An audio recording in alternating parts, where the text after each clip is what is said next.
Que le Seigneur vous bénisse abondamment. Et toutes les bénédictions du ciel soient vôtres ce matin. Amen, amen. Amen. Pendant que nous sommes debout, nous allons lire la parole de Dieu. Dans Ésaïe 53. Du premier au 10e verset. C'est une longue lecture, lisons directement en français. Si vous y êtes, nous pouvons lire ensemble. Ésaïe 53. Nous lisons à partir du premier verset jusqu'au 10e. Nous pouvons aller. Qui a crié à ce qui était annoncé, qui a reconnu le bras de l'Éternel. Il s'est élevé devant lui comme une ferme plante, comme un jet d'une terre desséchée. Il n'avait ni beauté ni éclat pour attirer le regard, et son aspect n'avait rien pour nous plaire. Méprisé et abandonné des hommes, homme de douleur et habitué à la souffrance. Semblable à celui dont on détourne le visage, nous l'avons dédaigné, nous n'avons fait de lui aucun cas. Cependant, ce sont nos souffrances qu'il a portées, c'est de nos douleurs qu'il s'est chargé, et nous l'avons considéré comme puni, frappé de Dieu et humilié. Mais il était blessé pour nos péchés, brisé pour nos iniquités. Le châtiment qui nous donne la paix est tombé sur lui. Et c'est par ses maîtressures que nous sommes guéris. Nous étions tous errants comme des brebis, chacun suivait sa propre voie. Et l'Éternel a fait retomber sur lui l'iniquité de nous tous. Il a été maltraité et opprimé, il n'a point ouvert la bouche, semblable à un agneau qu'on mène à la boucherie, à une brebis muette devant ceux qui l'attendent. Il n'a point ouvert la bouche. Il a été enlevé par la pensée du châtiment. Et parmi ceux de sa génération, qui a cru qu'il était retranché de la terre des vivants et frappé pour les péchés de mon peuple. On a mis son sépulcre parmi les méchants, son tombeau avec les riches. Quoiqu'il n'eût point commis de violence et qu'il n'eût point de fraude dans sa bouche, il a plu à l'Éternel de le briser par la souffrance. Après avoir livré sa vie en sacrifice pour le péché, il verra une postérité et prolongera ses jours, et l'œuvre de l'Éternel prospérera entre ses mains. Gloire et alléluia, alléluia, gloire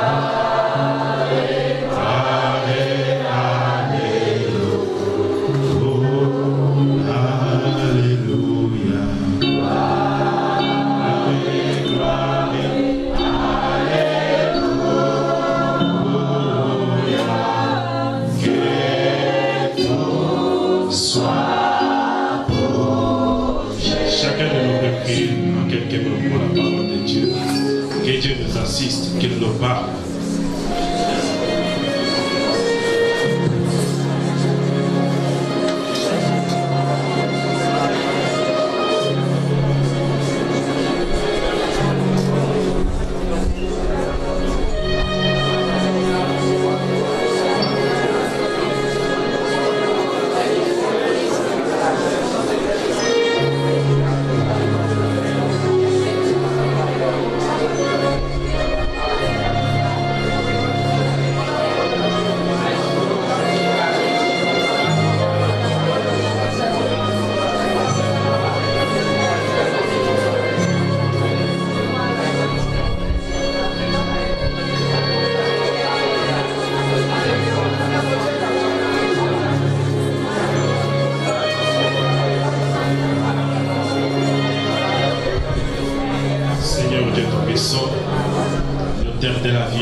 Merci parce que tu as protégé mon frère, tu as protégé ma soeur et tu as permis à ce que ce matin nous puissions nous retrouver dans ta maison.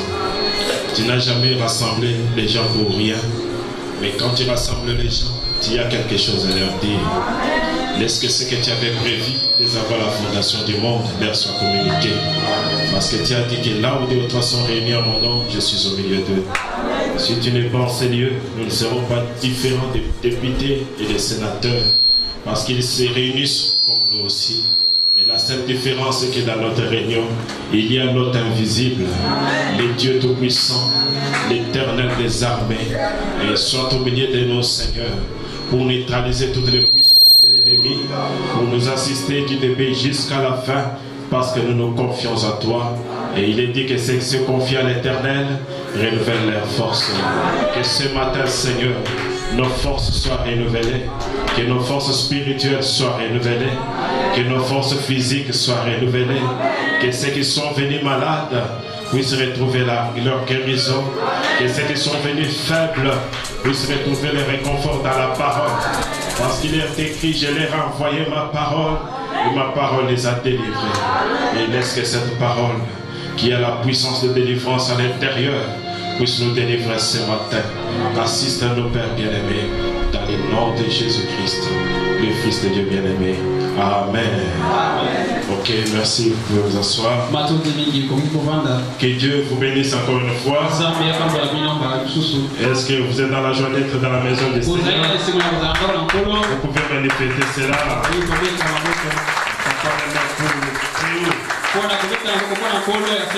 Il est merveilleux. Nous remercions notre cher pasteur pour l'occasion qu'il nous donne pour apporter la parole.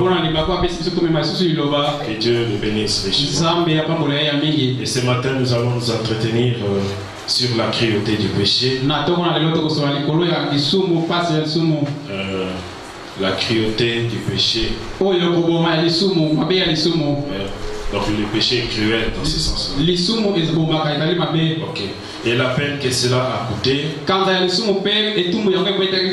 pour délivrer nos vies du péché. Amen. Amen. Quand je consultais les dictionnaires, on dit que le péché c'est la transgression de la loi. Amen. Amen. Donc celui qui vole, il pêche. Celui qui triche, qui fait ceci, cela, il pêche. Mais quand je lis Frère Branham, il dit que le vol ce n'est pas le péché. L'adultère ce n'est pas le péché. Mais ce sont les attributs du péché. Il y a un seul péché. C'est l'incrédulité. C'est quand un homme est incrédule à la parole, qu'il peut voler, qu'il peut faire ceci, cela. Tu peux aussi ne pas voler. Tu peux avoir un bon témoignage. Mais si tu es incrédule à la parole, tu es un vrai pécheur. Amen. Amen. Dans Ésaïe 53 où nous avons lu, il est dit que qui a crié à ce qui nous a été annoncé? Qui a reconnu le bras de l'Éternel? Il s'est élevé devant lui comme il fait le plan, comme un rejeton qui sort d'une terre desséchée. Il n'avait ni beauté, ni éclat pour attirer nos regards. Et son aspect n'avait rien pour nous plaire. Amen, amen. Mais quand nous lisons Frère Branham, vous prenez la référence dans Observance sur l'étoile du 11 avril 59, au paragraphe 14. Il dit ceci. En effet, je lis vers la fin. Nous savons qu'il est l'étoile brillante du matin. Est-ce que vous le savez aussi? Amen. Si vous le savez, dites Amen. Amen. Christ est l'étoile brillante du matin. Nous savons qu'il est l'hélice de la vallée. On chante même ces cantiques parmi nous. Il est l'hélice de la vallée. Nous savons qu'il est la rose des sables. Amen. Et nous savons encore qu'il est le plus beau d'entre 10 000 pour notre âme. Maintenant, ce qui m'étique un peu, ici Esaïe dit, il n'avait ni beauté, il n'avait ni éclat pour attirer nos regards. Son aspect n'avait rien pour nous plaire. Il était semblable à celui dont on détourne le visage. Si tu le regardes, tu détournes ton visage. Amen, amen. Et nous n'avons dédaigné. Nous n'avons fait de lui aucun cas. Et il ajoute une autre citation, la manifestation de l'esprit. Au paragraphe 69. Frère Branham dit là-bas qu'un prophète a dit qu'il est le plus beau d'entre 10 000.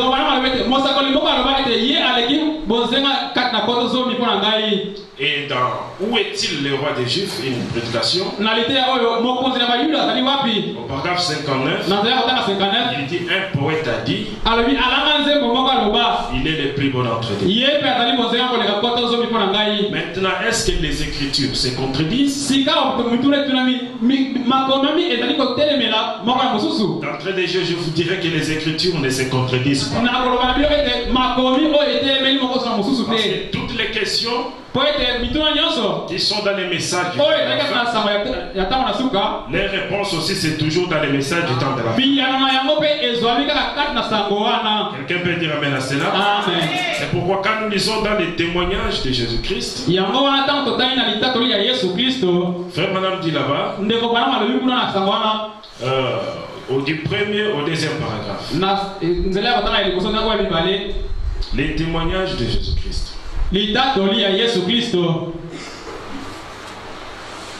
Il dit ceci: restons debout avec nos têtes inclinées. Juste un instant sur vous. Notre Père Céleste, c'est avec des cœurs reconnaissants que nous nous approchons de toi ce soir. Moi je dirais que nous nous approchons de toi ce matin au nom de ton Fils bien-aimé Jésus. De penser qu'une fois, nous pauvres et gentils, nous étions étrangers à Dieu. Quelqu'un peut dire amen à cela? Quand il était venu à l'Est, il était venu vers les brebis perdues d'Israël. Nous étions des étrangers. Quand cette femme-là s'est approchée, il a dit que je ne peux pas prendre le pain des enfants et les donner aux chiens. Nous étions considérés comme des chiens. Amen, amen. Nous étions étrangers à Dieu. Nous étions privés du droit au salut. Alléluia. Et que nous étions emportés par des idoles muettes. Tous nos ancêtres, chacun avait son idole. Parce que quand Dieu a créé l'homme, il avait créé l'homme pour l'adorer. Quand l'homme a perdu sa position, mais la soif d'adorer était toujours dans l'homme. Comme l'homme ne retrouvait pas celui qu'il peut adorer, comme il ne pouvait pas retrouver les créateurs, il a commencé à adorer les créatures. Pourquoi il pouvait faire des statuettes de lions, des statuettes de tortues? Il est là en train d'adorer cette tortue. Pourquoi? Parce qu'en lui, il y a la soif d'adorer. Quelqu'un peut dire amen à cela? Voyez-vous ce que nous étions? Nous étions étrangers à Dieu.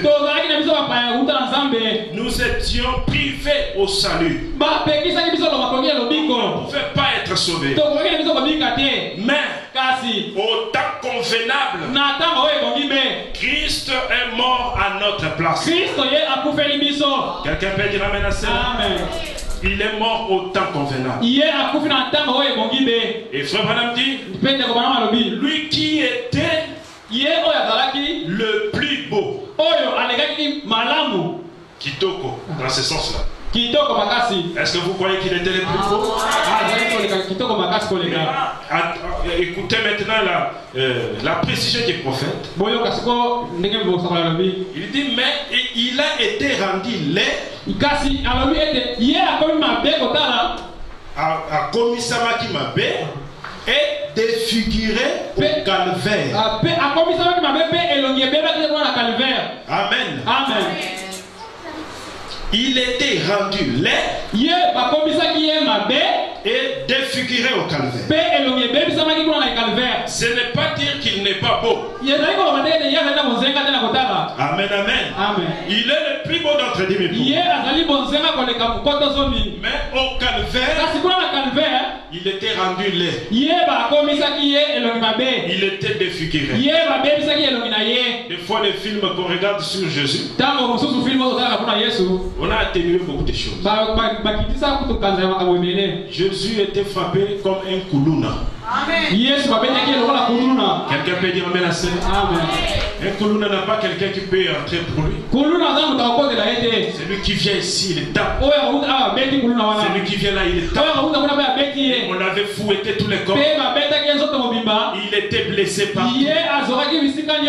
Et son visage peut-être ici c'est un peu gonflé. Et quand un prophète parle de quelque chose, Dieu élève ces prophètes-là. Il est en train de voir la scène. Isaïe n'a pas vu Jésus pendant qu'il était né. Il n'a pas vu Jésus pendant qu'il a grandi. Mais il a vu Jésus au calvaire. Et quand tu as regardé son visage, il a dit, oh, il n'avait ni beauté, il n'avait ni éclat pour attirer ton regard. Mais s'il était rendu ainsi, c'était pour tes péchés. C'était pour mes péchés. Quelqu'un peut dire amen à cela? Toutes les deux versions sont vraies. Mais ça dépend de quand est-ce que le prophète a vu cela. C'est comme Moïse. Il n'était pas au commencement. Mais il dit au commencement, Dieu créa les cieux et la terre. Il était en train de voir comment Dieu était en train de créer les cieux et la terre. Et que la terre était informe et vide. Et Dieu se mouvait au-dessus de soi. Et Dieu dit que la lumière soit. Moïse pouvait écouter même ce qui se disait au commencement. Quelqu'un peut dire amen à cela? Et quand Frère Branham raconte l'histoire des Zachée, amen, amen. Vous ne lirez nulle part dans la Bible où il est dit que la femme des Zachée s'appelle Rebecca. Mais quand Frère Branham raconte l'histoire, il dit que je peux voir Zachée. Ce matin-là, il se réveille. Il voulait aller au travail, mais dans son cœur, il voulait aller de l'autre côté. Parce que sa femme était croyante de Jésus. Et il priait pour son mari. Comme il était quelqu'un connu dans la ville, c'était un riche. Pour que les gens ne puissent pas les connaître, comme il savait qu'il devrait passer par là, il est monté dans un arbre. Mais comme il était court, il ne pouvait pas monter. Il y avait une poubelle quelque part là-bas. Il est parti. Il a pris cette poubelle-là. Il l'a mis contre son corps. Et tous ses habits étaient abîmés. Et il est monté au-dessus. Il a attrapé et il s'est caché. Alléluia. Alléluia. Amen. Les Écritures ne se contredisent pas. C'est pourquoi vous voyez Jean-Baptiste quand il est venu. Au début de son ministère, il était en train de dire, il vient, il vient, il vient. Amen. À un certain moment, il dit, voici l'agneau de Dieu qui ôte le péché du monde. C'est-à-dire, il était déjà là. À la fin de sa vie, il dit à ses disciples, de la façon dont j'attendais la venue du Seigneur et de la façon dont ça s'est accompli, allez un peu vérifier. Cet homme-là, est-ce que c'est lui? Est-ce que l'écriture s'est accomplie? Ou bien c'est un imposteur? Parce qu'on a dit que quand il viendra, il viendra par telle avenue, fera ceci, fera cela. Est-ce que c'est lui? Frère Branham dit, Dieu est son propre interprète. La seule façon de Dieu d'interpréter sa parole, c'est quand il l'accomplit. Tant que la parole n'est pas accomplie, ce sont des imaginations, ce sont des prépositions. Mais quand c'est accompli, nous voyons que ce que cela veut dire, c'est ce qui s'est accompli ici. Amen. Et quand les disciples des gens sont venus, peut-être ils sont venus vers 11h ou 12h. Jésus, on nous a envoyés pour vérifier si c'est tort.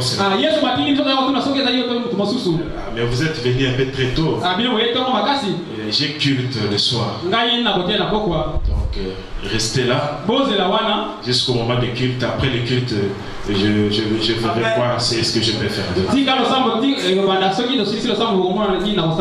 Non, je pourrais voir qu'est-ce que je peux causer. C'est pas comme nous sommes dans une mission spéciale. Ça va nous avoir attendre, il n'y a pas. Peut-être on les a donné quelque chose à manger. Ils étaient là, comme vous êtes. Ils voient Jésus venir à la chaîne. Commence à prêcher, commence à prêcher. À un certain moment, il tourne les dos. Il commence à discerner les pensées.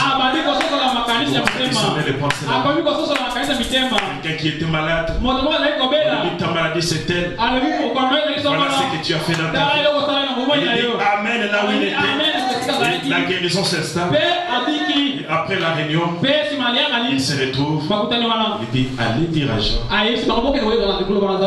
Les aveugles voient. Les boiteux marchent. La bonne nouvelle est annoncée dans le monde. Et quand nous préservons le ministère comme Jean aujourd'hui, quand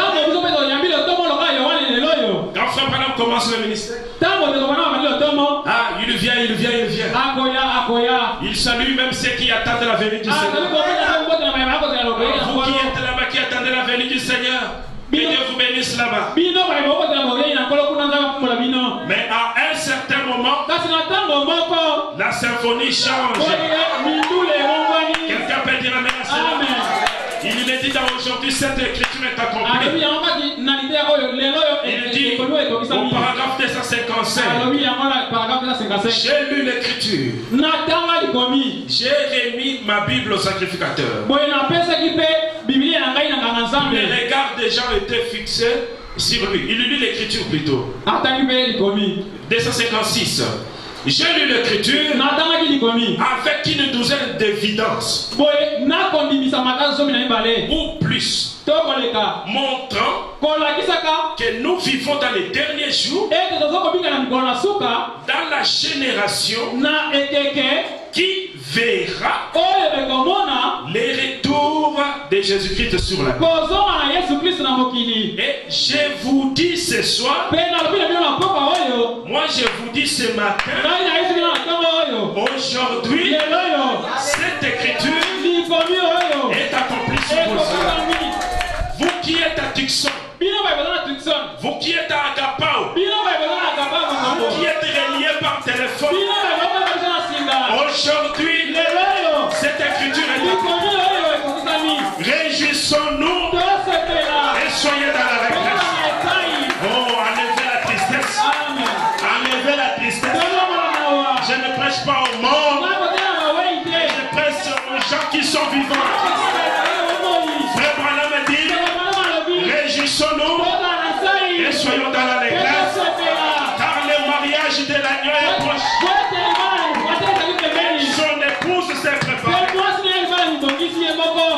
Élevons nos mains et donnons-lui gloire. Quelqu'un peut lever la main. Amen. Donnez gloire à l'agneau. C'est lui qui tient sa parole. Alléluia. Amen. Et les gens se demandent, est-ce lui? Où est-ce que nous allons combattre? Attendez la réunion.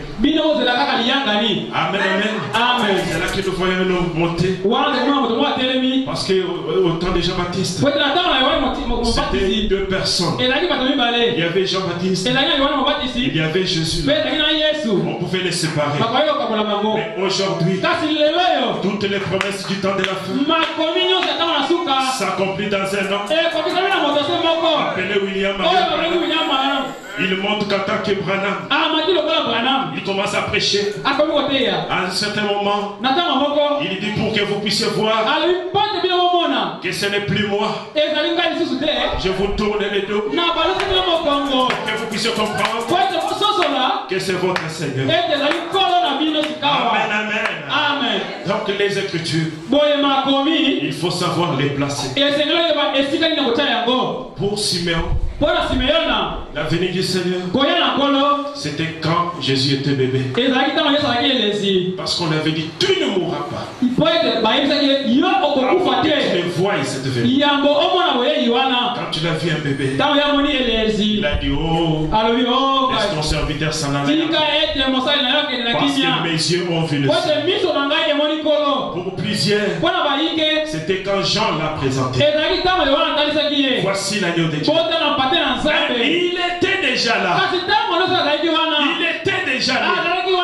C'est pourquoi le 6 avril 1909, quand un enfant est venu au monde, un fils nous était donné. Amen. Amen. La même colonne de feu qui a écrit la Bible. La même colonne de feu qui a parlé à Moïse dans les buissons. Cette colonne de feu a été emprisonnée pendant 2000 ans.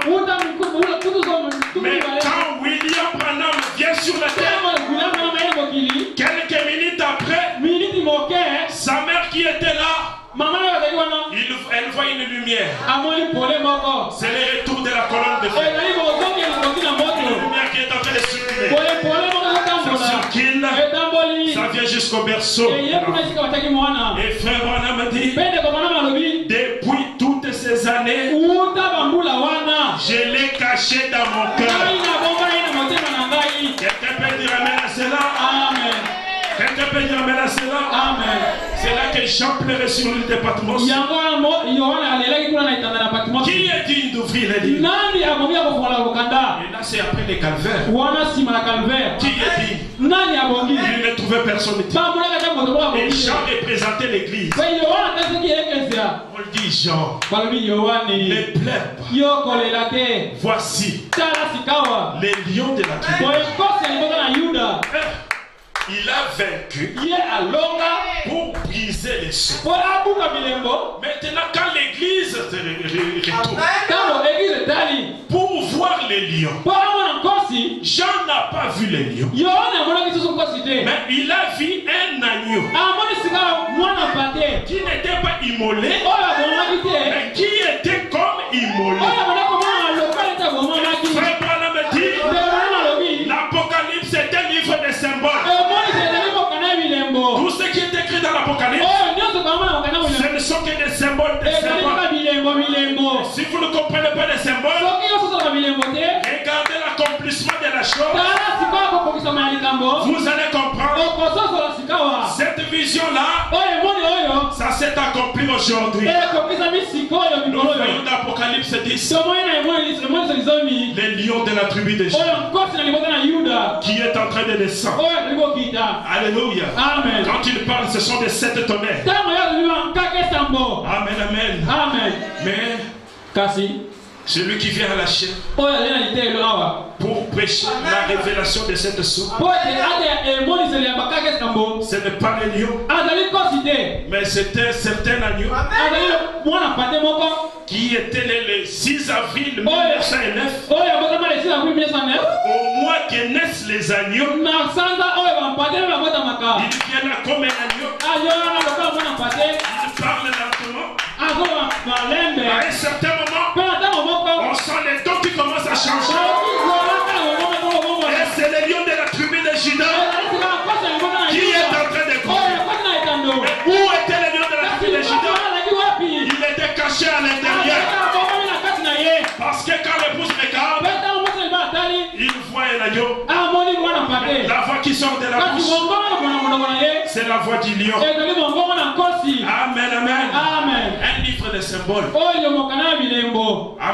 Amen. Les lions représente la seconde venue. Et où l'agneau représente Christ.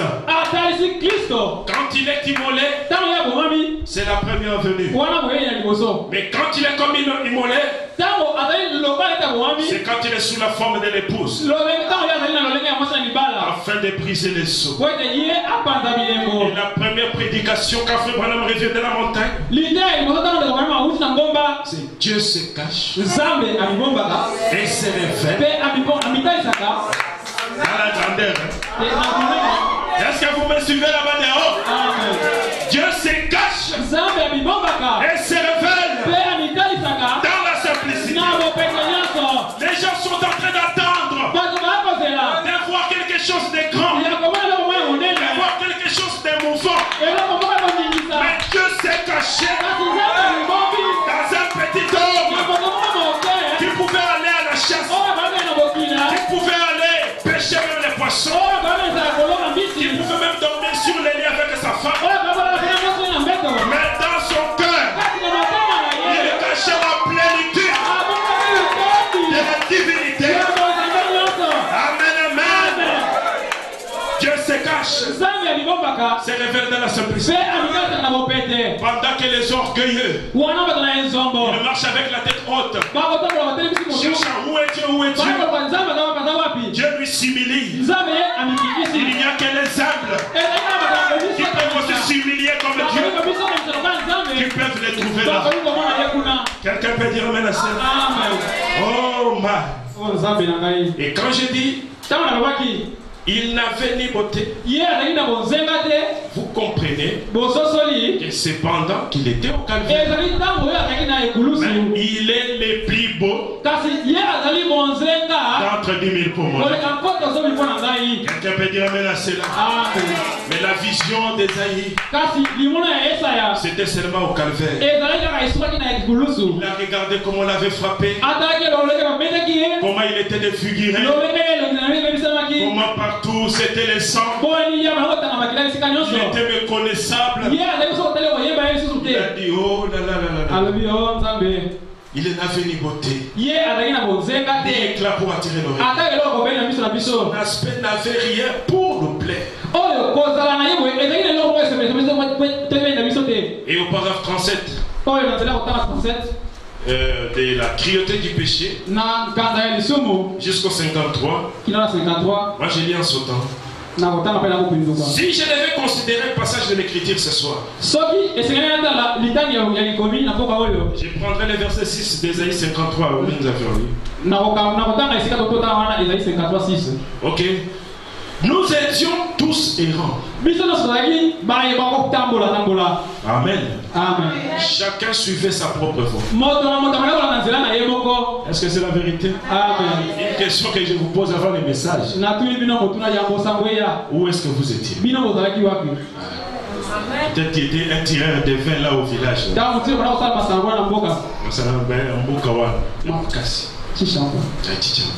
Maman Charlotte a ça la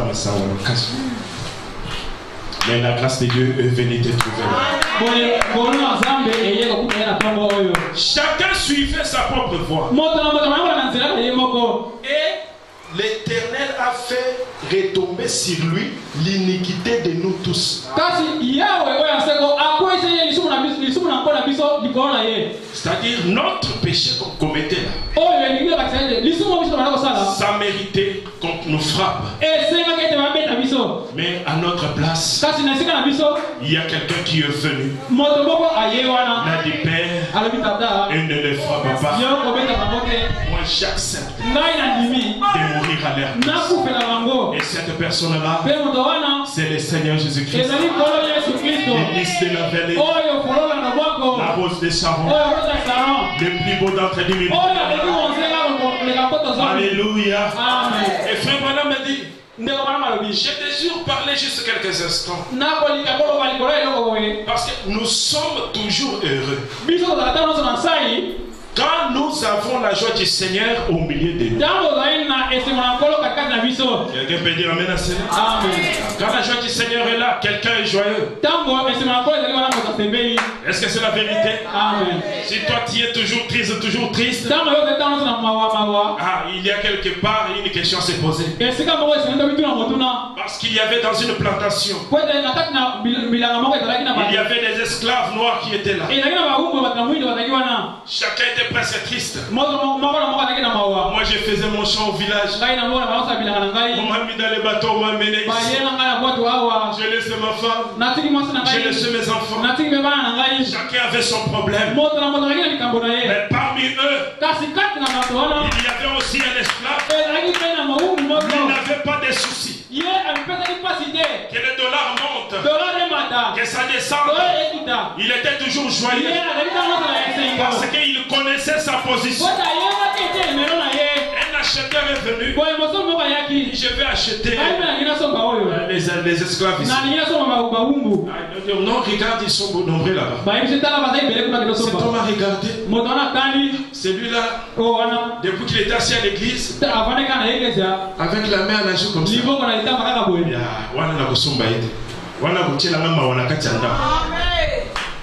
Il regarde celui-là depuis qu'il avait croisé les mains comme ça.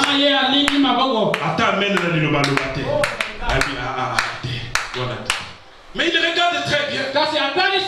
Il voit un frère, il voit une sœur qui réagit à la parole, qui dit Amen à la parole.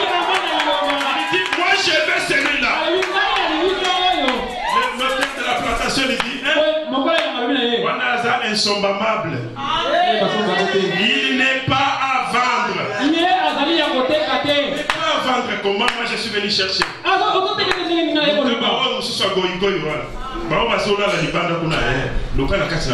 Non, moi c'est vraiment celui-là. Maintenant il a cherché à comprendre. Qu'est-ce qui les rendait différents des autres? Est-ce qu'ils ne mangent pas ensemble? Ils mangent ensemble. D'ailleurs, ces gaillards-là, c'est lui qui leur donne à manger. Chacun passe avec son assiette. On lui met quelque chose à manger. Ils vont, ils mangent ensemble. Mais est-ce qu'il a un salaire plus que les autres? Oh non, ce sont des esclaves, monsieur. Mais qu'est-ce qui les rendait joyeux? Quand on a bien suivi, on a trouvé que quoi qu'il était sur la terre, quoi qu'il était dans la souffrance, son pays d'origine, il était le fils du roi. Et je suis venu ce matin pour vous dire, vous êtes les fils et les filles du roi. Vous n'êtes pas les gens de la tristesse. Vous êtes les gens joyeux. Souris à quelqu'un qui est à côté de toi. Souris à quelqu'un qui est à côté de toi.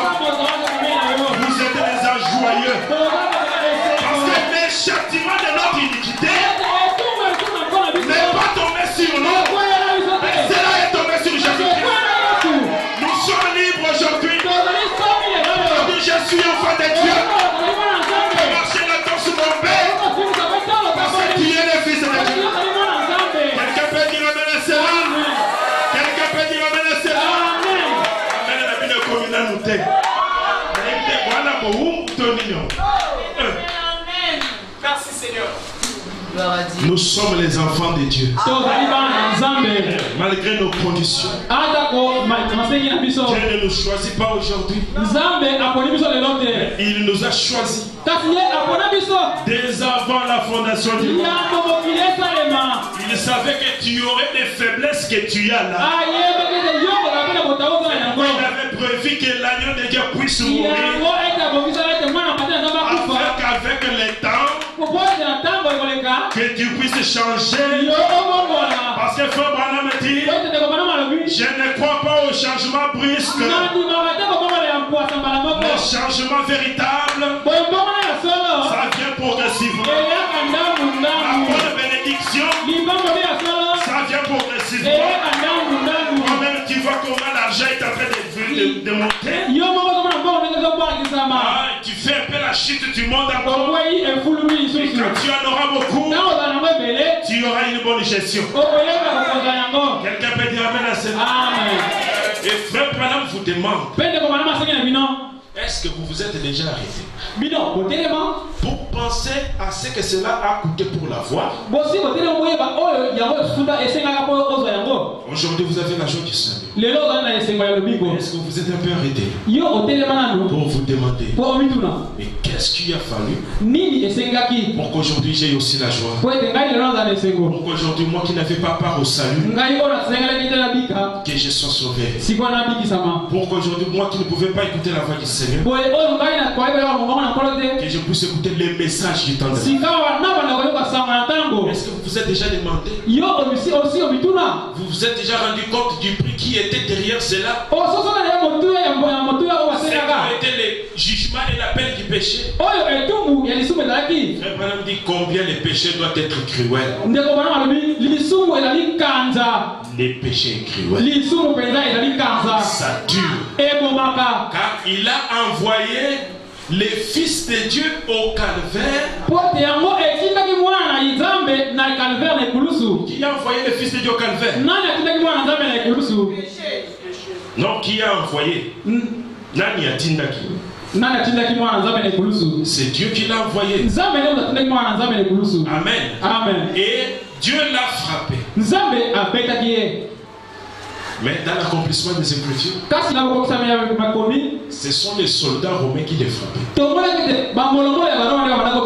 C'est là que vous comprendrez que tous les esprits sont au contrôle du Seigneur. Même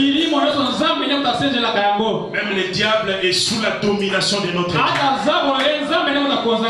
Quand il fait quelque chose, c'est que c'est Dieu qui lui a dit de faire ça. Touche à Job, mais ne touche pas sa santé. Il vient, il touche à tout. Il ne touche pas sa santé. Il vient encore demander l'audience. Ah mais Seigneur, si je ne touche pas sa santé, tout ce que l'homme fait, c'est pour être en bonne santé. Si seulement je touche à sa santé, il va te maudire. Dieu lui dit, touche à sa santé. À qui est venu, il a touché à sa santé. Amen, amen. Amen. La parole de Dieu s'accomplit. L'interprétation, c'est quand il accomplit ça. Il a été humilié. Amen, amen. Amen. Et Frère Branham dit, et là nous sommes en train de voir la cruauté du péché. Et nous remontons un peu au commencement pour voir ce qu'étaient les péchés là-bas. Alors il a créé toute sa création. Après qu'il eut fait cela, tous les arbres ont germé, les plantes, quelle belle configuration. Il a aimé cela. C'était magnifique. Et il trouvait que c'était super. Il ne pouvait pas laisser cela dans cet état. Il devait laisser quelque chose avec. Il a donc dit, faisons l'homme à notre image. Quand il a tout créé, il dit faisons maintenant l'homme à notre image. Et Frère Branham dit que le premier homme, c'était un homme esprit. Quelqu'un peut dire amen à cela? C'était un homme esprit. Il était créé à l'image de Dieu. En lui, il y avait l'esprit homme et l'esprit féminin. Et il conduisait la nature de la même façon que le Saint-Esprit nous conduit. Amen. Amen. Il pouvait conduire les animaux comme le Saint-Esprit nous conduit. Quelqu'un qui a le Saint-Esprit, il ne marchera pas comme quelqu'un qui n'a pas le Saint-Esprit. Il n'entre pas dans les boîtes de nuit. Ce n'est pas qu'il ne peut pas entrer là-bas. Il y a quelque chose en lui qui lui dit que ne va pas là-bas. Ne fais pas ceci. Ne fais pas cela. Parce qu'il est conduit par les Saint-Esprit. Quand Adam était spirituel, c'est comme ça qu'il est en train de gérer la créature. Il s'est posé un problème. Il fallait cultiver les sols. Et un esprit ne pouvait pas cultiver les sols. C'est là que Dieu a formé maintenant l'homme de la poussière de la terre et a pris l'esprit. Il l'a mis dans cet homme. Adam est devenu un homme, un être vivant. Il a commencé à marcher maintenant. Il pouvait prendre Saoul en train de faire les chants. En lui, il y avait toujours l'esprit féminin. Et Dieu vient. Adam voyait tous les animaux des adultes. Lui, il était seul. Dieu a compris son souci. Il a dit que je veux lui faire une aide semblable à lui.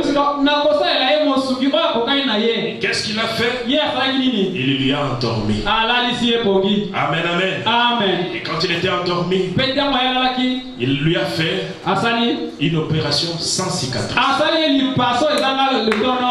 Notre Dieu est terrible. Amen, amen. Il fait des choses inouïes.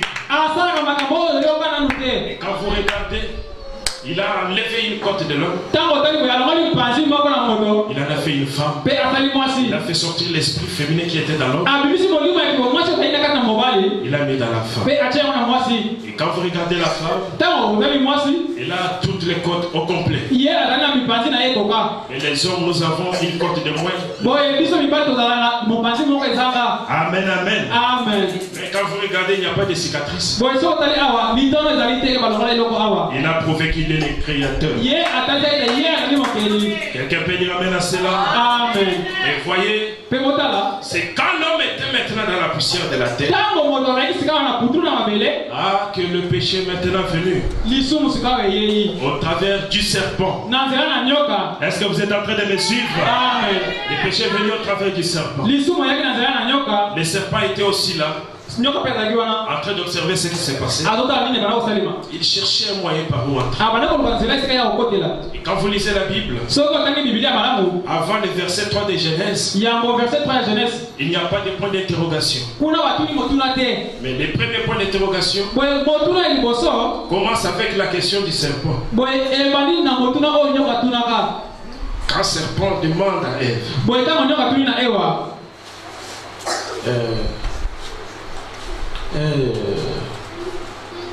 le serpent était le plus rusé.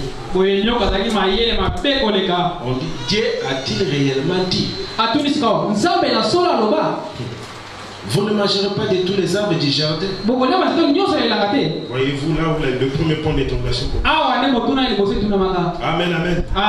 Et par là, le péché est entré. Frère Branham remonte la filière. Il dit que le péché a commencé au ciel, dans les quartiers généraux même de Dieu. Parce que Lucifer était comme le bras droit de Dieu,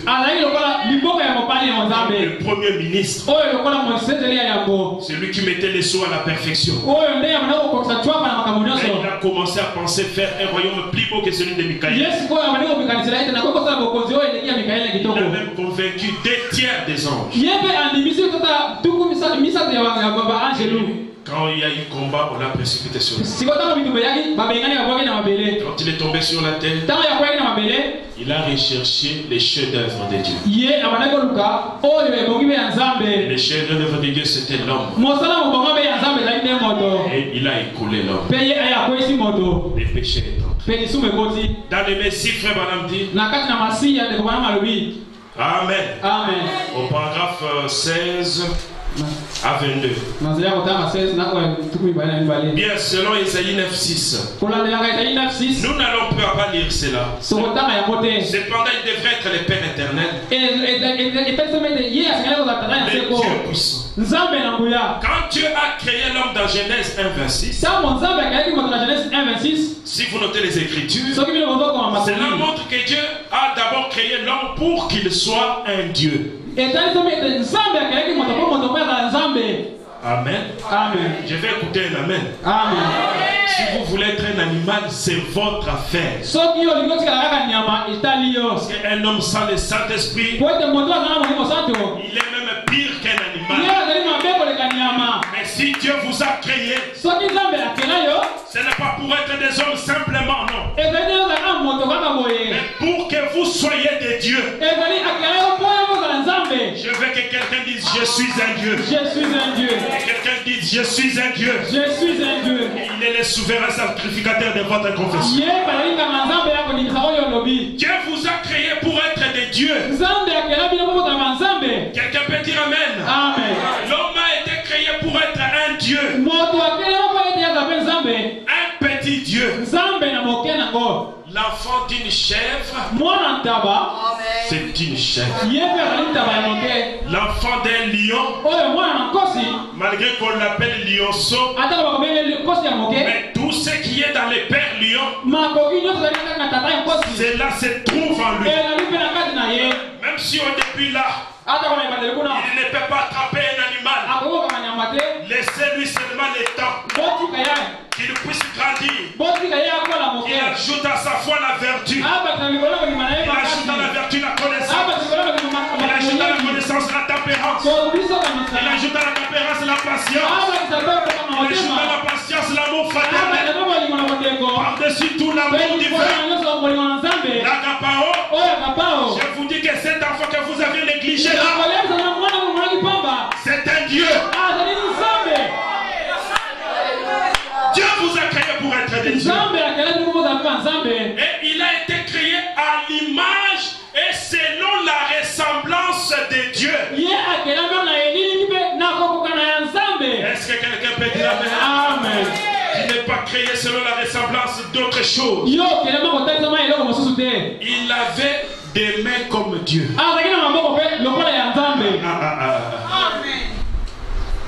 Il avait des pieds comme Dieu. Il avait des yeux comme Dieu. C'est-à-dire, si vous n'avez jamais vu Dieu, dès que vous voyez son fils, tu dis que notre Dieu est textuellement comme ça. Il avait des oreilles comme Dieu. Il avait une intelligence comme Dieu. Tout son être. Parce qu'il était un fils de Dieu. Et je suis venu vous dire ce matin, vous n'êtes pas les fils du diable. Vous n'êtes pas les fils de Caïn. Mais vous êtes les fils de Dieu. Longtemps on vous a appelé pécheurs, ivrognes. Vous avez vécu comme cela. Mais quand frère Branham vient, il dit vous n'êtes pas tout cela. Vous êtes les enfants de Dieu. Vous êtes les aigles.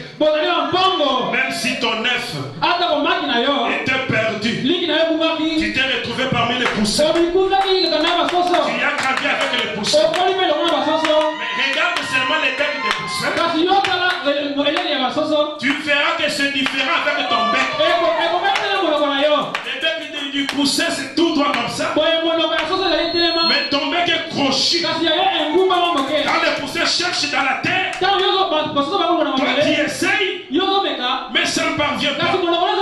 Tu dors chaque jour en famille. Mais à la voix du 7e art, quand il sonnera de la trompette, le mystère de Dieu s'accomplira. Comment on appelle les cris de l'aigle?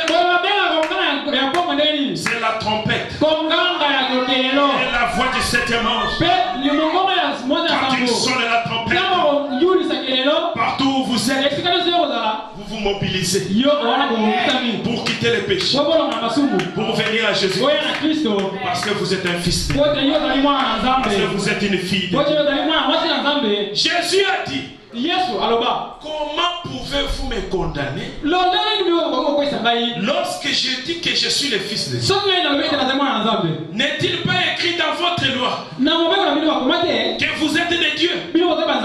Et si on dit à ceux que la parole est venue qu'ils sont des dieux, comment pouvez-vous me condamner lorsque je dis que je suis un fils de Dieu? Amen. Amen. Et dans Genèse 1:26, quand Dieu a créé l'homme, il a fait de lui un Dieu. Parce qu'il lui a donné une empire. Il a donné à l'homme de l'autorité. C'est là que quand Dieu a créé, il n'a pas donné les noms des animaux. Il a seulement créé. Et quand l'homme est venu, on a vu l'homme s'avancer devant un animal qui avait des longues oreilles comme ça, avec un nez très long, avec des ivoires qui sortaient comme ça. Et l'homme dit, toi désormais, tu seras appelé éléphant. Tu es là où il te dit, mais cet enfant, qu'est-ce qui lui a dit ça? Jésus a dit à Pierre, ce n'est ni la chair, ce n'est ni le sang qui t'ont révélé ce que tu t'es dit, mais c'est mon Père qui est dans le ciel qui t'a dit qui je suis. Dans les enfants de Dieu, la même profondeur qu'il y a en Dieu, c'est la même profondeur qu'il y a dans les enfants de Dieu. Pourquoi quand ils écoutent la voix de Dieu, ils disent présent. Et ils viennent. Amen. Amen. Dieu vous a créé pour être des chefs. Mais la foi vient de ce qu'on entend. Arrêtez un peu vos kilos là. La foi vient de ce qu'on entend. Ce qu'on entend de la parole de Dieu. Je suis en train de vous lire son bonhomme. Je ne lis pas une poésie. Je ne lis pas une lettre morte. Mais je lis la parole éternelle de Dieu. Il dit que vous êtes des chefs.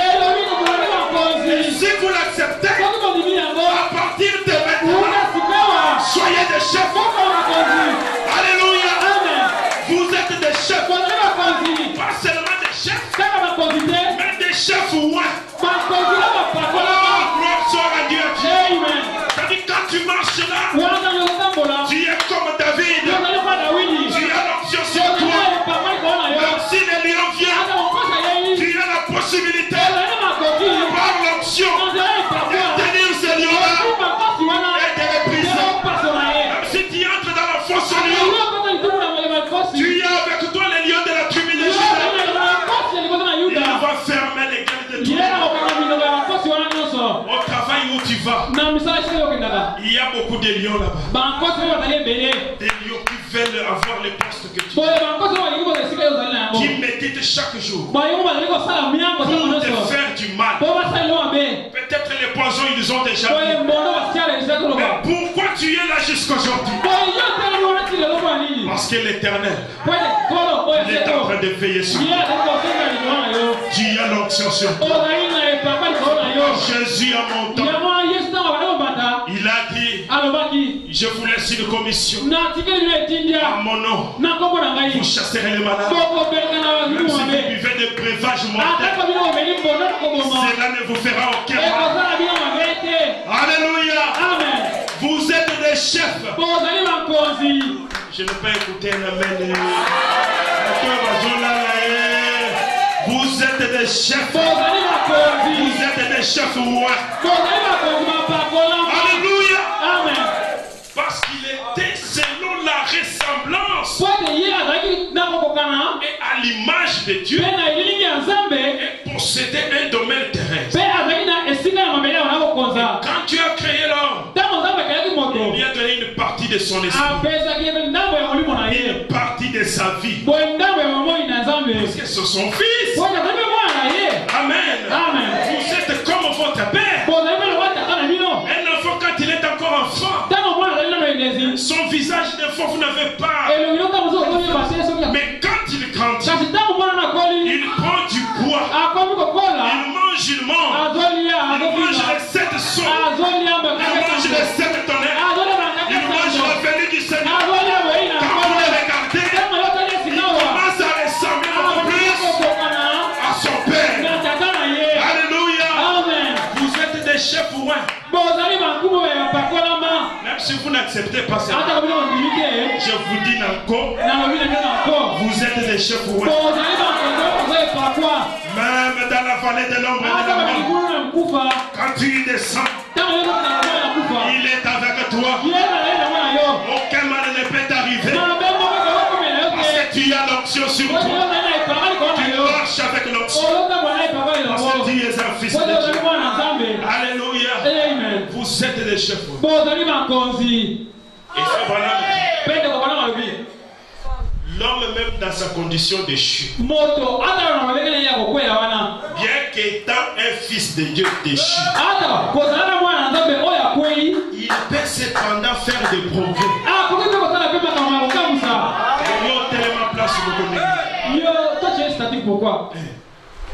Depuis au Banda commerce, la capitale a descendu le lot et ça a descendu statique. Mais frère Branham dit, l'homme même dans sa condition déchu, et mais bien qu'étant un fils de Dieu déchu, c'est très fort. Il peut cependant, dans ces conditions déchues, progresser. Parce qu'il a une intelligence. Les oiseaux, depuis qu'ils font des nids, depuis que Dieu les a créés, jusqu'aujourd'hui, si tu avais pris un oiseau, tu l'as mis dans un cage, les jours où tu vas les libérer, attends-toi qu'il fera un nid là. Parce qu'ils ne peuvent pas progresser. Ils n'ont pas d'intelligence. Amen. Mais l'homme, il progresse. Il s'est bâti une meilleure maison. Quelqu'un peut dire amen. Il améliore ses conditions de vie. Il améliore ses conditions de voyage. Ça c'est l'homme moderne aujourd'hui. Il marche avec les chevaux. Il y a maintenant la voiture. Il y a l'avion. Il est en train de progresser. Malgré que ce sont des gens déchus. Mais vous n'êtes pas déchus. Vous êtes les enfants de Dieu. Alléluia. Amen. Vous êtes les enfants de Dieu. Vous êtes les enfants de la lumière. Et frère Branham dit que vous êtes même la lumière.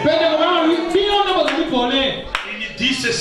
Quand on vous prend les photos rayon X là, au radio, quand la radio, la lumière qui apparaît sur les clichés, ça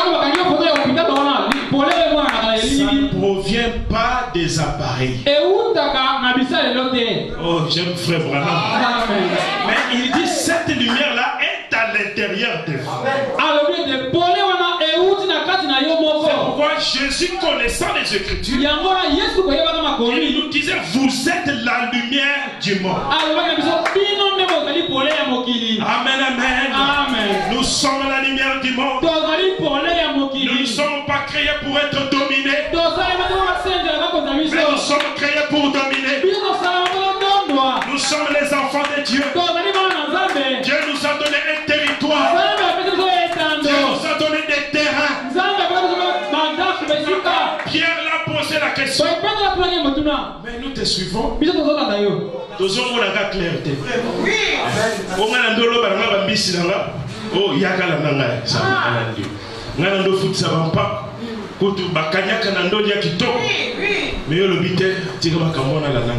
Maintenant, qu'est-ce qu'on va gagner?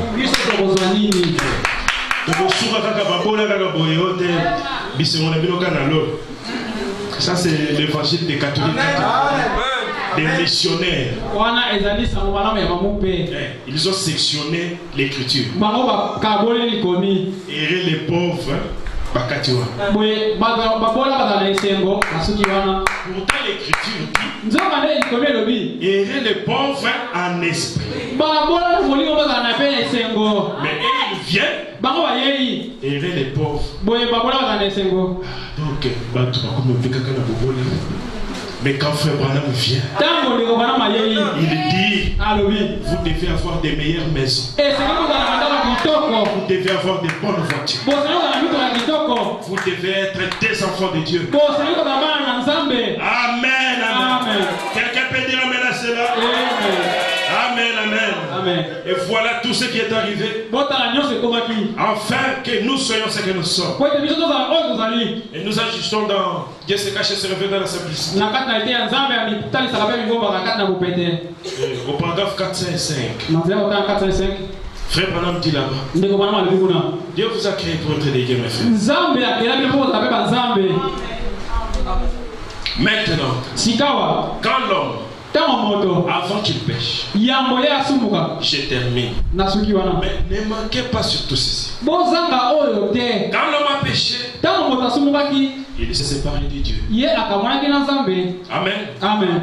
Au début, chaque soir, c'est Dieu qui descendait pour communier avec Adam. Et quand Adam a péché, il s'est séparé de Dieu. Il a traversé un grand abîme. Et il s'est placé de l'autre côté. Et il s'est placé du côté de la mort. Il a quitté la vie pour aller du côté. Il s'en est allé. Aucun moyen de revenir. C'est exact. Il n'y avait aucun moyen pour lui de revenir. Parce que, mes frères, Dieu avait mis un ange avec une épée flamboyante. Quand il les a cherchés, il est en train de faire l'épée comme ça pour que l'homme ne puisse pas retourner pour manger l'arbre. À cause de la mort de Jésus-Christ, nous voyons un ange aujourd'hui. Pendant qu'il priait au Sabinio Canyon, une épée est tombée dans sa main. Il pouvait bien la tenir. Il a demandé c'est quoi cette épée? On lui a dit c'est l'épée du roi. C'est la parole. Aujourd'hui cet ange là avec l'épée, il ne nous chasse pas de l'arbre de vie, mais il est en train de nous appeler. Sortez du milieu de mon père. Sortez du protectif. Sortez dans les histoires mortes. Venez à la lumière. Venez à la parole. Quelqu'un peut dire amen à cela? Il n'y avait aucun moyen. Mais à ce moment-là, Dieu a accepté un substitut.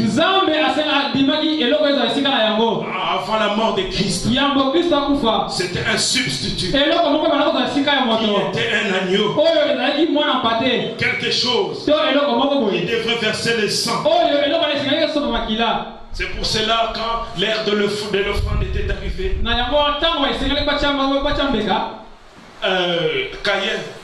Caïn, lui il était un laboureur. Il n'a pris que ce qu'il faisait. Amen. Amen. Et Frère Branham dit qu'il a travaillé dur pendant toute l'année en train de veiller sur les plantations. Les plantations grandissent. Il prend les prémices. Il vient offrir à Dieu. Dieu refuse cela. Il dit, mais ça, c'est quoi ça?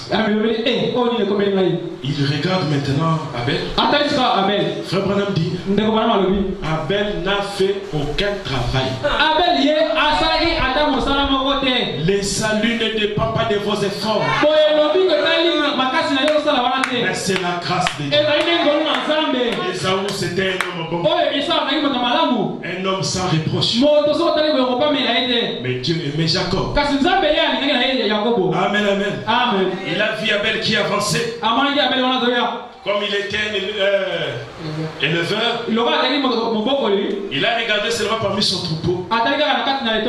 C'est lui qui était très joli là. Il a fait beaucoup de grâce là. Il le prend.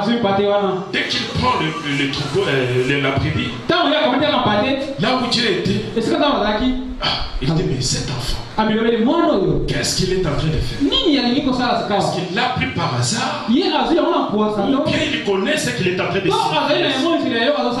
C'est pourquoi les enfants de Dieu sont conduits par l'Esprit.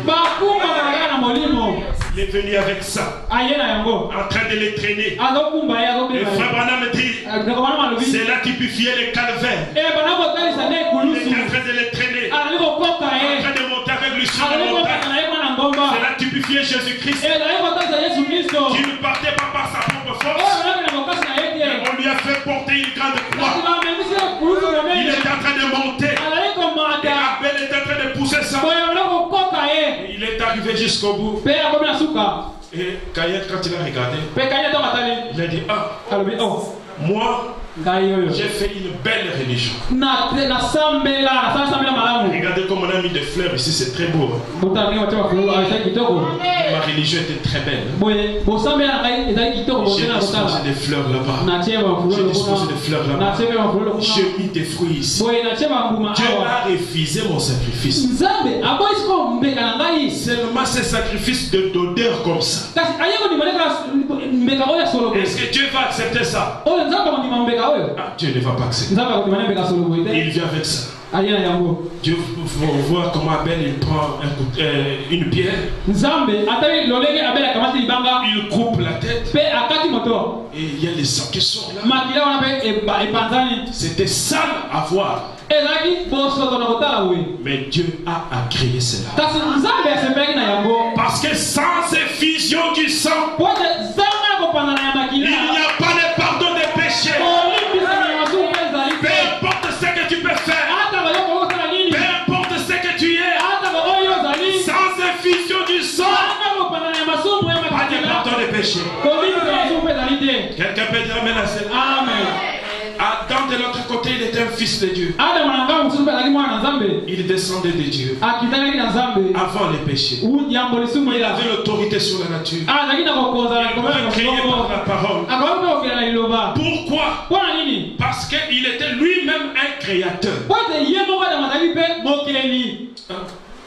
Adam était qui? Créateur. Et vous êtes qui? Des créateurs. Amen. Et Frère Branham dit que nous sommes des créateurs d'atmosphère. Tu peux arriver dans la maison, tu trouves une mauvaise atmosphère. Et comme tu es un créateur d'atmosphère, tu crées la bonne atmosphère. Un jour, Frère Branham est retourné à la maison. Il n'avait laissé rien à manger. Parce que les enfants de Dieu passent aussi par là. Avant d'arriver où nous sommes, nous passons par des vallées. Nous passons par les montagnes. Mais tous nous passons par les sangs de Jésus-Christ. Amen. Amen. Et il retourne sans rien. Mais il a été déjà là. En train de taper les pieds. Frère Branham entre. Il comprend que non, ici, c'est à cause de ça, à cause de ça. Il s'est dit, je suis un créateur d'atmosphère. Il commence avec une histoire là. Chérie, tu sais, tu es belle.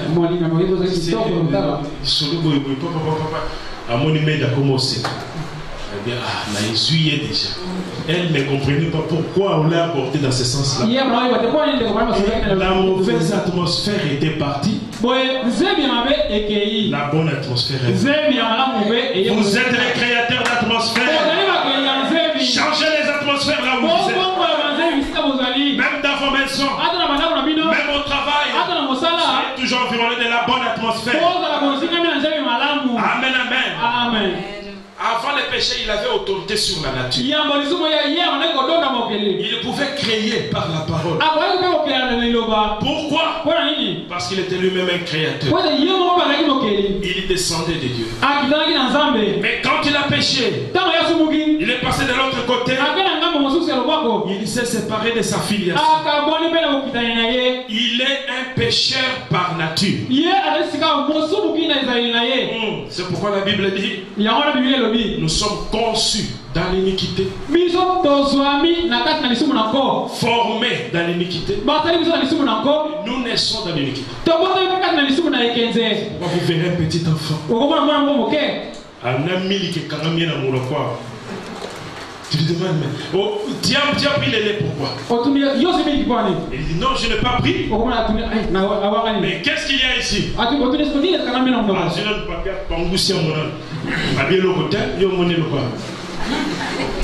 Pourquoi? Né dans les péchés, grandi dans l'iniquité, il ne fait pas d'effort pour pécher. Mais le péché, c'est une configuration par défaut. C'est comme nos téléphones ici. Il y a déjà des sonneries qu'on a mis par défaut à l'intérieur. Si tu ne mets pas une sonnerie que tu veux, on va te mettre une sonnerie qui est déjà là. C'est comme ça avec la naissance naturelle. On ne fait pas d'effort pour pécher. Mais on pêche déjà parce que nous sommes là-dedans. Amen, amen. Amen. Il est tombé aux mains et sous la domination du diable. Mais Dieu a accepté un sacrifice. La substance chimique du sang. Mais les sangs des taureaux qu'il y avait dans l'Ancien Testament ne pouvaient pas ôter les péchés. Il ne faisait que couvrir les péchés. C'est pourquoi l'adorateur venait pour confesser l'adultère. Il confesse. Il met la main sur l'agneau. On égorge l'agneau. Il sent comment il est en train de mourir. À cet instant-là, il a un peu de pitié. Oh, cet agneau est mort. Oh Dieu, pardonne-moi. Mais dès qu'il sort, il voit une femme passer. Les mêmes désirs. Ça remonte encore. Mais quand Christ est mort, quand vous acceptez ces sacrifices, vous êtes sauvés pour Dieu. Quand Christ vous délivre, ce n'est pas une délivrance partielle, mais c'est une délivrance totale dans sa plénitude. Amen. Amen. Et des boucs, notez pas les péchés. Je suis en train d'aller vers la fin. Il ne faisait que couvrir les péchés. Si j'ai une tache rouge sur la main, je la couvre du blanc. La tache rouge est encore là. Elle est là, mais en dessous. Mais Dieu a envoyé du ciel un décolorant pour les péchés. Quelqu'un peut dire amen à cela? Oh mes frères, Dieu a envoyé du ciel un décolorant pour les péchés. Même si ton péché est rouge comme la cramoisi, les sangs de l'agneau les rendra plus blancs que la neige. Même si tu es le premier des pécheurs de la vie, Jésus est capable de prendre la femme la plus vile du monde, celle qu'on a rejetée. Cette femme samaritaine là, c'est déjà fini. Mais quand elle a vu la lumière de son jour, elle a dit, on nous avait dit, quand le Messie viendra, il fera ceci, il fera cela. Est-ce que tu n'es pas ce Messie? Elle dit, je le suis-moi. Cette femme a pris sa cruche. Elle a jeté sa par terre. Elle avait laissé un mari à la maison. Est-ce que vous êtes en train de suivre? Elle avait laissé un mari à la maison. Elle n'a pas dit à Jésus, attends-moi un peu que j'aille commettre l'adultère pour la toute dernière fois. Après je vais venir. Non, sur place. Quand tu rencontres la lumière, il n'y a pas de prolongation. C'est sur place. Quelqu'un peut dire amen. C'était le sang de son propre fils. Quand notre péché confessé tombe dans les décolorants de Dieu, Frère Branham dit, essayez donc de retrouver encore ce péché. Tu ne vas pas voir cela. Amen, amen. Dès que ton péché entre dans le sang de Jésus-Christ, tu commences à chercher les péchés. Dans d'autres places, il dit ça se décompose. Ça se décompose petit à petit. Ça tourne à l'auteur du péché. Et tu commences à chercher, tu ne peux pas en trouver. Mais j'avais telle habitude, mais comment je ne fais plus ça? Parce que ton péché est tombé dans les deux colorants du péché, qui est le sang de Jésus-Christ. Et quand vous confessez, cela tombe là-dedans. Essayez de le retrouver. La coloration du péché retourne alors qu'il passe par les intermédiaires, remonte le cours du temps jusqu'à ce qu'il frappe l'accusateur Satan, sur lequel il reste jusqu'au jour du jugement. Quelqu'un peut dire amen. Ça reste sur lui, Satan, jusqu'au jour du jugement. Donc toi, Dieu t'a quitté.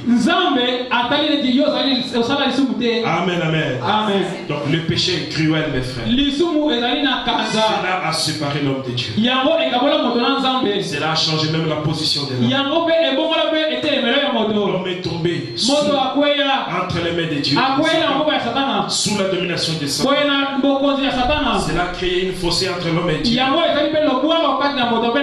Le péché a mené des maladies. Le péché a mené des chagrins. Le péché a paralysé la terre. Et il a fallu un grand prix pour nous délivrer du péché. C'est comme une sardine. Une sardine, ça coûte peut-être 1500 francs. Si quelqu'un amène 500 francs, est-ce qu'on va lui donner la sardine? Est-ce qu'on va lui donner la sardine? Mais s'il vient avec 1500, on lui donne une sardine. Mais s'il vient avec 3000, on lui donne des sardines. C'est là que la Bible dit, il a payé au double de nos péchés. Amen. C'est que nos péchés valaient. Lui, il a payé au double. Pour dire au diable, tu n'as pas droit sur mes enfants. Même ce matin, mon frère, le diable n'a pas droit sur toi. Il n'a plus droit sur ta santé. Il n'a plus droit sur tes avoirs. C'est pourquoi je te dis ce matin, prospère à tous égards. Tu n'es plus sous la prise du diable. Tu n'es pas l'enfant du diable, mais tu es un enfant de Dieu. Tu étais créé pour régner. Tu étais créé pour dominer. Tu es un chef roi. Partout où tu marches, l'onction est sur toi. Quand une flèche vient sur toi, l'ange de l'Éternel vient au-devant de toi. Et celui qui est ton pare-choc, rien ne peut t'arriver. Dites amen, c'est la vérité. Rien ne peut t'arriver. Si Dieu ne le permet,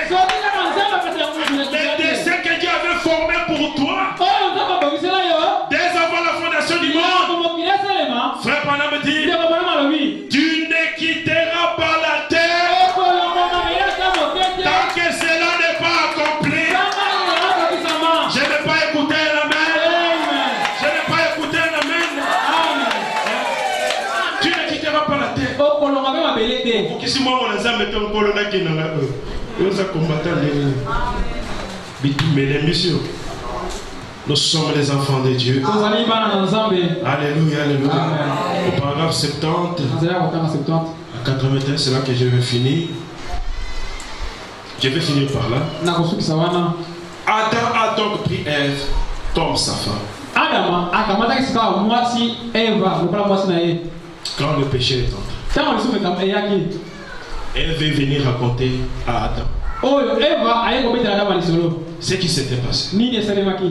Et Frère Branham dit, Adam a donc pris Ève comme sa femme. Alors, quand le péché est entré, Frère Branham dit, suivez, nous sommes en train d'atterrir. J'ai mon idée de ce que c'était. Amen. Amen. Les péchés de la Genèse. Ce qui s'était passé réellement entre les serpents et la femme. Frère Branham dit, j'ai mon idée sur cela. Je ne l'expose pas dans l'église, à moins que j'aie une petite classe d'un certain genre.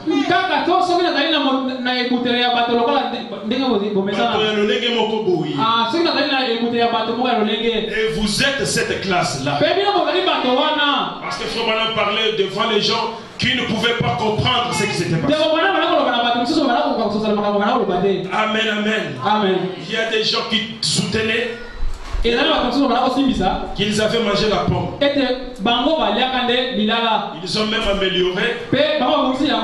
Ce n'était pas la pomme, c'était les asticots, quelque chose. Non, il y avait un fruit là, abricot, que j'ai oublié.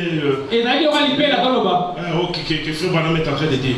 Donc, comment changer l'avocat? Tout ça, vous êtes en train d'imaginer. Mais Frère Branham a son idée sur ce qui s'était passé, sur ce qu'étaient les péchés au commencement.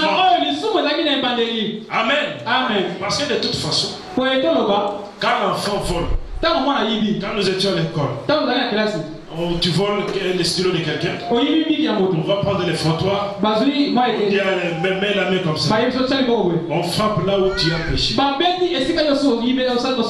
Est-ce que c'est la vérité? Amen. Ce qui est compliqué ici, l'homme mange les fruits par la bouche, mais les punitions qui suivent, ça n'a rien à voir avec la bouche. C'est pour dire que ce n'était pas la pomme comme vous l'entendez, mais c'était, comme Frère Branham dit, un acte sexuel. Parce que le premier serpent, il marchait comme un homme. Il était plus proche de l'homme. Amen. Amen. Il avait la corpulence comme un homme. Et quand le péché est entré, Dieu a regardé les serpents. Il a dit, comme tu as fait ça, comme c'est ta hanche là, il t'a donné la force de faire ce que tu as fait. À partir d'aujourd'hui, tu n'auras plus de hanches. Tu vas commencer à marcher sur la terre. Mais j'ai mangé par la bouche. Qu'est-ce que la hanche a à faire là? Il regarde la femme. Il dit, à cause de ce que tu as fait, au lieu de dire que tu marcheras avec douleur, parce que c'était logique, tu marcheras avec douleur. Mais il lui dit, tu enfanteras avec douleur. C'est que c'était autre chose. Il regarde Adam. Il veut maudire Adam. Il veut maudire Adam. Peut-être tout le monde est les gars qui m'acassent. Il dit que la terre soit maudite à cause. Pour trouver la nourriture. Pour donner à cet enfant qui va naître. Au sein de la voie. Tu vas souffrir. Amen, amen. Amen. Donc, mais de toute façon, Quand le péché est entré, il les a séparés de la communion avec Dieu. C'est le péché qui nous sépare de la communion. Mais voici le tableau que je vais avoir. Maintenant, quand Dieu s'est rendu compte, un ange est venu annoncer à Dieu: Dieu, ton fils est perdu. Il a péché. Il est tombé. Maintenant, observez la tendance de l'homme. Bien vite, il s'est fait une religion. Qui lui avait dit de se faire le défi?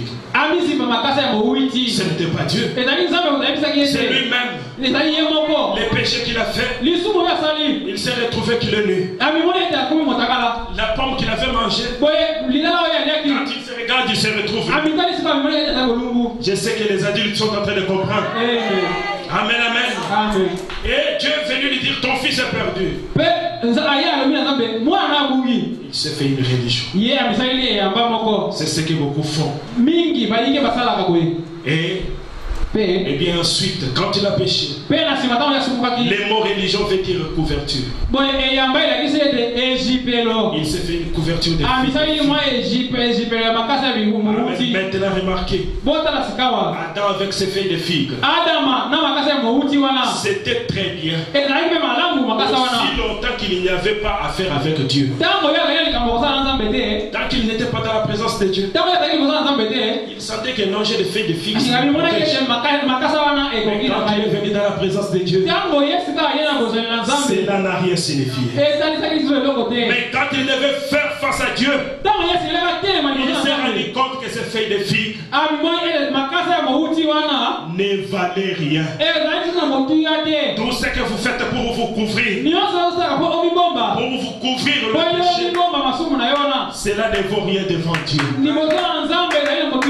Acceptez les sacrifices que Dieu a donnés. Il y a force dans le sang de Jésus-Christ. Il y a le pardon dans le sang de Jésus-Christ. Est-ce que quelqu'un peut dire amen à cela?